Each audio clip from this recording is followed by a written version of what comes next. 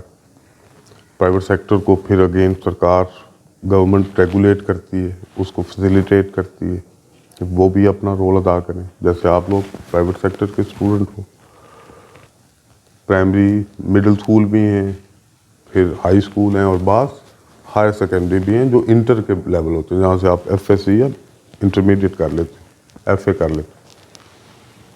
اب آپ کو شاید اس سے نہ لگے، کچھ 350 بلین پلس 350 بلین سے زیادہ اخراجات ہیں، ٹھیک ہے، اس میں ٹیچرز کی طرح بھی ہیں۔ ٹیچرز کتنے گورنمنٹ نے اس کام کے لیے اتنے اسکولوں میں ہائر کیے ہوئے ہیں پورے پنجاب میں؟ 400,000۔ کچھ 2 لاکھ کے قریب نان ٹیچنگ اسٹاف ہے۔ نان ٹیچنگ اسٹاف سے کیا مراد ہے؟